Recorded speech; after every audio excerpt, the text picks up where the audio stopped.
La femme fut soudainement prise de panique, le vieil homme avec qui elle faisait de l'exercice venait d'être frappé par une crise cardiaque. La jeune fille, sous le choc, tenta immédiatement de lui prodiguer un massage cardiaque et du bouche à bouche. Mais malgré tous ses efforts, l'homme ne survécut pas. Cette mort brutale bouleversa profondément Lisa. Dès lors, elle s'éloigna de Jacques et décida de reprendre ses cours à l'université. Mais à peine rentrée chez elle, sa mère l'interrogea sévèrement. Elle voulait comprendre pourquoi Lisa s'était engagée dans une telle histoire. Très vite, elle dévoila qu'elle savait que Lisa était sortie sous un faux nom. Alors que Lisa tentait de partir, sa mère la plaqua de force. De plus en plus furieuse, elle lui agrippa le visage sans lui laisser la moindre chance de s'expliquer, déversant sur elle toute sa colère. Ce n'est qu'après s'être calmée qu'elle accepta enfin d'avoir une vraie conversation. Lisa lui avoua alors tout ce qu'elle avait fait. Sa mère la mit sévèrement en garde, plus jamais elle ne devait recommencer.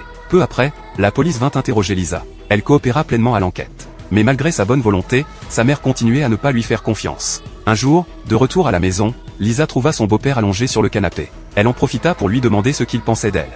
Tu devrais faire attention à ta mère, elle est fragile. Elle a besoin que tu lui parles, elle a besoin d'essayer de comprendre. Elle croyait enfin avoir trouvé quelqu'un qui la comprenait. Mais c'est à ce moment-là que sa mère réapparut et décida de l'emmener consulter un psychologue. Chez le spécialiste, Lisa ouvrit enfin son cœur. Pour elle, le vieil homme était différent des autres. Il était doux, attentionné. Elle avait réellement apprécié le temps passé avec lui. C'était la première fois qu'elle se permettait d'exprimer ce qu'elle ressentait vraiment. Peu à peu, Lisa commença à se reconnecter avec la réalité, à réintégrer son propre monde.